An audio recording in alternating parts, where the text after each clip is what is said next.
Lakers Warriors, not the game 5 we were hoping for. The game 5 we knew we were going to have, though. You know what? Come on. I actually was the guy arguing for a potential closeout because the way this Lakers team has leaned on everyone, it feels like they've just, if there was a little crack in your franchise, it feels like by the end of the series with the Lakers, it was more than just a little crack. And it felt like that's what was happening with the Warriors, with Jordan Poole, with Steve Kerr just doing the most blatant bitching about officiating that we've seen this side of Phil Jackson. It just felt like maybe there's a moment in there where, you know what I mean, it goes the other direction. And obviously it didn't happen that way tonight, but I did think that it could be, could go the other way. Obviously it didn't work out that way. We're going to get into everything, so many storylines in this game, but I'm curious from both of you guys, just your first reactions to the game. That was the prototypical worst type of game that that you can possibly watch as a basketball fan when you're rooting for the other team, the team that lost. It was the typical, guy on the tortoise's back with the fucking stick and the string and the carrot, where the game looks in reach. Okay, they're up by 15. Okay, we got a couple stops. It's 11 now. Okay, we got to stop here now. It's 9. Okay, damn, they hit a 3. Okay, damn. Okay, we get a stop. Okay, we turn the ball over. They come back. They hit another 3. Now they're up by fucking 16 again. And it was one of those frustrating ass games. I mean, we got to keep our eye on AD. On what's happening with him, if he's gonna be good to go game 6, because if he's not good to go, like, bruh, cooked. Yeah, cooked. But you know what? I said that this was going 7 Lakers. So, I wouldn't be surprised if Golden State pulls it off game 6. I do not want a game 7. My nerves are gonna be fucking shot. And the Warriors the Lakers were looking good enough, like they could have, got this shit wrapped up early. But I mean, the Lakers got to take care of business, bro. The Lakers got to take care of business game 6. You do not want to fucking go back to chase for game 7, dog. Hell no. If it goes 7, we might be fucked, dog. It's going to be very hard to win away. That team is much better. Role players on every team are much better at home. They're much more comfortable. We need to win game 6. Also, Bron is hurt, obviously. We saw that. Mike, we were the energy is so fucked up because we were so happy just 2 days ago, and it feels so different. But why didn't we record on Monday, Jackson? Right. What kind of bullshit is this? But like we were talking about it, like Bron didn't want to run or jump in a basketball game. You could see that. AD took a elbow to the temple, forearm to the temple. But we'll see. But we need to really pick it up game 6 and try to knock it out. Then I do not want to go 7. I'm not built for that shit, bro. But I mean, the reason why I knew game 4 was so important, because win or lose, this was going to happen in this game. You know what I mean? Win or lose, I saw this happening, especially after all the energy that we expelled. You know what I mean? I'm like, it's going to be hard to win this game, whether we win or lose that last game. So, I mean, hey, we'll see what happens, but we got to put them out game 6. I do not want to see the motherfuckers game 7, bro. That's God bless everybody. I have a couple positives to take away from this game. I think this Lakers team they've been a little confounding because they've been low effort in games where you expected them to be high effort, but there's also been a couple games against this Warriors team, a couple times last game on Monday, a couple times this game where I thought they'd quit at a given point. And then Austin Reeves comes down the floor and makes a big 3. D'Angelo Russell makes his only shot of the game, whatever. He gotta be more consistent, bro. He has to be more consistent. He does, but there's been these moments where you expect them, especially being a team with less playoff experience than obviously the Warriors, but than most teams they'll go up against. You expect them to sort of capitulate, and they don't. They've done generally a really good job in this series of answering the Warriors' runs, of not just letting that 6-point run by them turn into a 15-point run by them, like we've seen so many teams do. So I think there's some, that gives me some optimism, but let's talk about the AD shit. I mean, I don't know that I can ever remember a player as great as AD, who's arguably he's really having an all-time defensive performance in these playoffs. For sure. And a hell of a year in general, bro. total snub on healthy. awards, but whatever. Yeah, but like when healthy, I mean, more than Braun, realistically, the reason that this team is even in this position, and yet zero trust between him and a fan base, zero trust, to where I was telling y'all, and I follow so many crazy Lakers fans who are like tweeting like it's 2009, dog. Like, just like the homies in Long Beach that like Twitter never found. You know what I mean? And like the first moment that AD does not run back after he got hurt, it's like, this motherfucker. You know what I mean? This nigga. That's what Here they're we saying. go yes. again. That's what they're saying. Yes. I knew what you meant. That's but why, like, we and got like, it. get this dude off the fucking team. And it's like, we are ass without this dude. Like, you can't get he him is off the the team. best player on the team. We do not win if AD doesn't play good. You know what I'm saying? And like, yet in my heart, I have that same feeling of like, fuck. Like, could we just not like have what looks like a regular basketball play turn into like being wheeled out of the arena? Like, it's so frustrating and heartbreaking and everything else. But how do y'all feel just as idiot sports fans about this shit before we analyze the situation? At the beginning of the series when AD had that monster fucking game, I was like, bro, this could be the series that makes AD like a Lakers legend, that makes him endeared to fans forever if he keeps up this pace, right? If you're the guy who fucking knocks off the Warriors and go and on your way to possibly a ring, who knows how the rest of the shit will play off. But if you're the guy who sends the Warriors home by going crazy as a Laker, you are going to be fucking immortalized, right? But he's been streaky.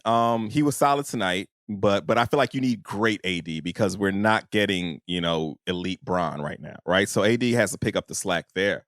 But you know what? I'm one of those people who thinks that AD gets a bad break. I think because you look at all of the injuries that he's suffered, like so many of them have just been shitty luck, guys falling on his leg and shit like that, right? And I also I think that he is probably like a prime example of how tough you need to be just to be an NBA player, just to be a healthy NBA player. Because a motherfucker, if you give me a good enough shot on my fucking forehead, my temple or whatever, when we playing pickup ball, I'm going home, dog. Forever. like that's forever. It for me. You can I ain't keep the toughing ball, out nigga. shit. I'm You not know what I'm playing saying? no more. He said forever. Yeah, Fuck you I'm not mean? toughing out a motherfucking thing. I'm getting in the car and I'm going to like Chick-fil-A and going to the crib, dog. Like that's it for me. Be a family man, nigga. Fuck you right? mean? Fuck that. Bro, I think the thing is, it's not that. I mean, AD gets hurt, and we understand athletes getting hurt. I think is that we're always like when he falls, it seems like he's hurt. Like it's at some point every other game, it seems like it's over for AD, and I think that's what's frustrating. Where we're seeing him like, we're always like the next play, or this play could be the last. You know what I mean? I think that stringing it along and that frustration with him always seeming like he's on the brink of being unavailable for 6 weeks at a time or some shit. I don't think it's the fact that he actually gets hurt because we understand players getting hurt. Right. Steph's missed a ton of time. I know he's just beloved, but nobody really talks about it because he's not falling and looking like the world collapsed on him. You know what I'm saying? From a regular basketball play, you know what I'm saying? Or regular basketball fall. So I think that's more of that. But I don't think there's anything soft about AD. I agree. I think he's agree. tough as shit. Yeah. I do think mentally at times he's not locked in. You know what I mean? But I think like the most frustrating part is just like him, the theatrics every time he just the way falls. it looks. And some of that is just a byproduct of how long his limbs are. You know what I mean? Yeah. But like I think there's a, and this is why Lakers fans like to say like it's not for everyone playing for one of the 3 or 4 teams that every single thing you do, you got a shitload of people watching. You know what I mean? Mm-hmm.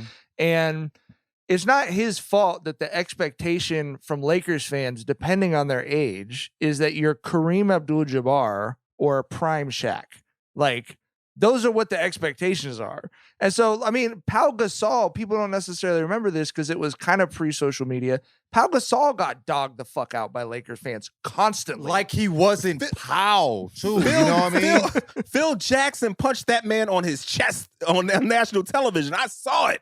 Kobe Bryant was damn near. He's like my best friend, pal. I mean, he's a bitch, but he's my best friend, and I love him. Right. You gotta stop playing like a bitch, but that's my dog for real. But man, he's a pussy. You know, like it just Right. is just like and nonstop. I honestly feel like this is the same way for Dirk, is that those guys were ahead of the curve of the evolution of basketball, right? Like we saw 7-foot guys were like, bro, get your ass in the post, back these motherfuckers down. And it's like, no, they're really good on facing you up, working the midi, you know, in Dirk's case, working the 3-ball and shit. And those dudes got that soft label, I feel like, unfairly, because I feel like they were ahead of the curve evolutionary wise.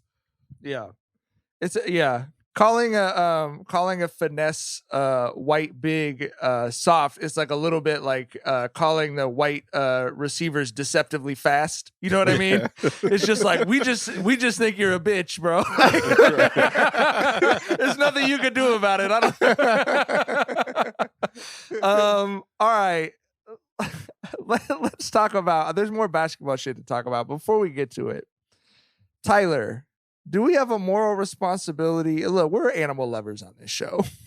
All right. We all have and love pets. But is there a moral responsibility to John Wick, this corgi, bro? I wanted to die, bro. That accurately predicted the Lakers would go up 3-1.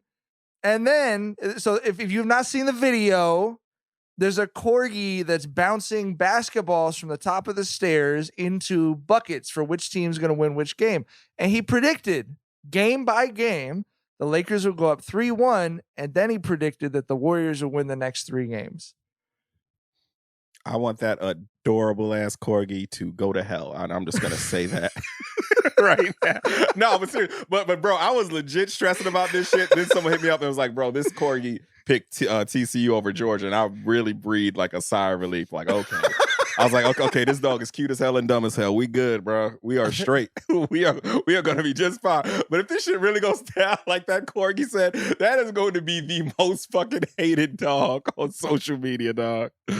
And not by a crazy group of people, too. Yeah, I mean, right. like Lakers fans will really find this dude's address and mail him death threats to his dog, bro. But I think I'm a somewhat reasonable person, and I hate that dog, bro. Well, I hate it because, like, I'm so nervous with the 3-1 lead because of a fucking dog on the internet. You know what I mean? Like, it's just so ridiculous. I see, you know what I mean? There's jump cuts and shit. I shouldn't believe anything, but it has me in a fucking chokehold, bro. You know what I mean? I'm like, this 3-1 lead, it feels like we're down. You know what I mean? It's crazy. But yeah, bro, fuck that shit. Let's find out if all dogs go to heaven, nigga. Let's fuck that cute motherfucker. Let's figure it out. You know what I'm saying? Y'all want to test that theory? You know what I mean? Let's get scientific with this motherfucker. You feel me? There's your social clip, Jackson. Fuck our Thursday up. Go ahead. You best believe, brother. Amazon, but just want a disclaimer: this is not serious animal cruelty happening. Yes, Peter about to be on that ass. We do not condone animal cruelty of any time. Love the doggos, baby. I think AD's playing game 6. I just don't. So. I think like, and I think he understands legacy wise, opinion wise. Like, I think he understands that unless visibly a piece of his skull is missing and we can see his brain pulsing on the side of his head, like I think he understands he has to play the game right. Jesus, right? Yeah. Like, Yeah. please. I don't know, man. I don't know. When they said he came out of the game, he left in a wheelchair. Yeah, I started to get a little stressed out about it. That's some AD shit. You know what I'm saying? Like that's the shit that's frustrating. You know what I mean? Like he took a hit and I'm sure it hurt. But the wheelchair, like, cause it's AD, he's in a wheelchair. Nobody else on that team leaves after that hit on a wheelchair. You know what I'm saying? So I think he'll be fine. I think he's in a wheelchair because he's AD. That's the frustration in being an AD fan. You know what I mean? He might be in that wheelchair because his fucking equilibrium is fucked up or some shit. Like, this shit might be serious than we know. I mean, we don't fucking know. I pray it's not for him and for us. For all involved. Absolutely. But for all involved. But Haynes did say when they were taking him to the quiet room off the, off the concourse or whatever, he said he needed help walking. Really? That's the words that he used? Yeah, I'm trying to remember exactly what he said, but he said he was not stable or something. Yeah, that he required some help. Damn, G. I'll tell you this. Have y'all ever had a concussion, like a legit concussion? I took don't know a that hit I would playing say that his was like basketball. legit, Yeah. because he wasn't knocked out or whatever. But I would just say from my limited experience with head trauma, a basketball arena is about the worst place. Loud You and can bright, imagine. the right? people. Yeah. Oh yeah, for sure. We shall find out though. I hope the man's fine. For For a all- litany of reasons. for all involved. What's your look? It's an interesting thing. This is the overreaction and the swings of every single playoff series. This is what's so fun and so frustrating about the playoffs when you have a team that's still in it. Before this game, I think we would have voted for the idea that the Warriors were going to win this game and that this was going to be the Lakers need to go home and win game 6. And yet I feel much worse now than I did. Because this is a winnable game. I think we all kind of expected an ass whooping to come this game, right? So, like I said, the most frustrating type of fucking game you can watch where the fucking, the game is right there and they just keep fucking yanking that fucking string, bro. And when they got to 19, though, bro, y'all know where I was at. You feel me? I was like, y'all want to go ahead and record early? My nigga, like, I thought he was going to stretch it to 25 when they got down to 11 for sure. I turned back in. But honestly, during that most of that third quarter when it got to like 19, I went back to my anime, baby. and then I kept watching. Oh, it's 11? Okay, I'm going to watch this fourth quarter. You know what I mean? But when it got up to like 19, 20, I was like, I don't know if you need to, I was like, yo, pull him. Rest these boys. Rest Bron. He's looking hurt. Yeah. Let's just rest these boys. And if they would have pulled AD, we'd be straight right now. Yeah. Instead of trying to come back from fucking 16 down with fucking 4 or 5 minutes left. And that's another thing. This is like the best type of win the Warriors can have because you fucking had Bron out there, till fucking 5 minutes left in the fourth, right? Poole seemed like he got his. They played Poole 32 seemed like he got and his shit 39 back. minutes. Yep. Yeah. But Poole seemed like he got his groove back. You feel me? Fucking Gary Draymond Payton with said, 20. Payton. Gary Payton, bro. Like what a move to bring him back because he was just everywhere tonight. He does all that dirty shit, dirty work that nobody wants to do. He just lives in that space. And he's great at it. You know what I mean? Like, he's a glue guy. You know what I mean? And I'm being like goofy, but that's exactly what he is. He's very important to a winning team, winning franchise. And they know that. Not as talented as his dad, but same fucking mentality as his dad. But the thing is, like, he was in Portland. You know what I'm saying? Like, you can't benefit from you need so many different things. Like, when we got Rui, I wasn't happy that we got Rui at the time we got him because I'm like, I mean, he's a great player, but he's not going to do what we need. When we added the other people, I'm like, oh, now I'm happy we got Rui and these guys because Rui can be himself and we could win. We needed Rui to get 25 a game to get wins if we didn't get these other guys, right? And Gary Payton's the same way. Like, if you have, like, a losing squad, you know what I mean? Like, he's not going to make, you know what I mean? But if you have a team that can win, he'll do the things that make you win certain games. You know what I mean? For sure. Like, so, there's right. Like, there's guys who can move the needle from a good team and make it a great team or make a great team a champion. But those same guys cannot make a terrible team good. And Gary Payton II is for sure one of those guys. Exactly. Well, I think that's where, and we're not even going to talk about this because I just could not possibly give less of a fuck. But, the All-NBA teams got announced today. And, you see in the way that those awards are and some of the other regular season awards, it's like there's just this huge and ever increasing gap between the regular season and the playoffs. And it just comes down to, like, look what AD is doing in the playoffs right now. How many more guys are there on the list of valuable players? How many guys are above AD based on what you've seen in the playoffs? And it's just never going to be reflected in the regular season because it's basically a different sport. And what you said about Gary Payton, it's true about Draymond Green as well. You put Draymond Green on the Portland Trailblazers the last 2 years, who gives a fuck, respectfully? For sure. But when he's playing the way he played tonight in the playoffs, he's a difference maker on a multiple championship winning franchise. You know what I mean? Sure. Like, and that's the part of basketball I love. I said something about it on Twitter, but like, people talk about the NCAA tournament. It's a lot of fun with the upsets, whatever.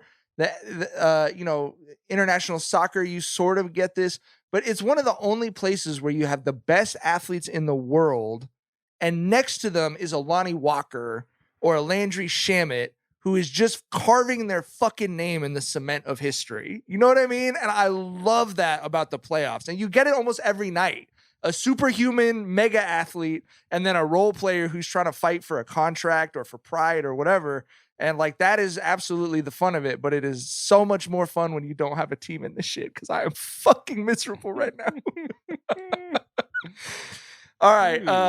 Last thing on this game, there's been a real subliminal tweet off in the media between Darvin Ham and Steve Kerr about flopping and selling contact and how the games are being officiated. I made the comment to y'all. You know, the Warriors are at their last result when they're complaining about the officials and then knocking the other team's best player out of the game. That's traditionally been their last resort. And there's been plenty of complaining about the officials by Steve Kerr. Darvin Ham's response to Haynes after the first quarter was, quote, "We don't teach flopping." And I have a real question for y'all because I have not asked this of NBA players off the record, and I'm curious about it. Where is the flopping taught? Because it's practiced somewhere, right? I mean, like the league has gotten much better at it. I actually believe it's possible that they're not actually working on it in practice, but at some point, a handbook went around of drills to do or something to sell contact because these guys are doing it at a level we've never seen before. So what do y'all think? Is there a closed door practice where guys are just practicing a foam noodle waving in front of your face and you whip your head back like you've been shot? Or like, how are guys getting this good at flopping if it's not being taught at practice? I feel like that shit gotta be in you, dog. Like you gotta want to be a flopper, right? I mean, there's certain guys who we've seen who just do not flop, and there's guys who just flop all the goddamn time. Like, I mean, fucking Austin Reeves, like that. Hey, the flop is strong in that one. You know what I'm saying? Like I don't know how Darvin Ham can say, you know, we don't teach flopping because where the fuck did Austin Reeves pick it up from then? You know what I'm saying? So. So yeah, I think you just have to be wired that way. Like I remember Kobe saying, like, you know, he doesn't flop. He was like, fuck flopping. Like you just got to be wired to want to be a flopper. I feel like. I feel like it's always kind of been there to a degree. Like I remember playing, if you yelled, you're gonna get the call. You know what I mean? Like, and if you just throw your hands up. You know what I mean? You know, like so to a degree, it's just developed over time in a particular way. Well, back when we did it like our children were watching. You know what I mean? Like we flopped like men. We had some respect about how we tried to draw fouls, right? You know what I mean? We weren't flailing limbs all over the place. And you know, our pitch was lower. You know what I'm saying? A few octaves lower when yelling. You know what I mean? They've lost all, you know, shame in in their gamesmanship now when it comes to flopping. So this thing is developed. It's you know it's classless now. That's what I'm with it, man. Early diagnosis from Chris Haynes. Early diagnosis indicates Anthony Davis appears to have avoided a concussion and is doing much better now. Not sure how you avoid a concussion being carted off in a wheelchair, but hey, whatever. Bro. Let's get him in the game. It's fine. I was right. This is the Anthony Davis. Yes, and you're exactly right. That's the frustration. AD's a person that does it in a way that's going to make you think he's not going to play the next game. You know what I mean? That's like you said, that's where the frustration comes from. Not because he gets hurt. Players get hurt. Yeah. You know what I mean? It's because in any moment you're going to be worried about it just because it's AD and how he goes about it. The theatrics of it all. Right. It's always the extras. All right. But I'm glad he's healthy. Thank God for him and everybody.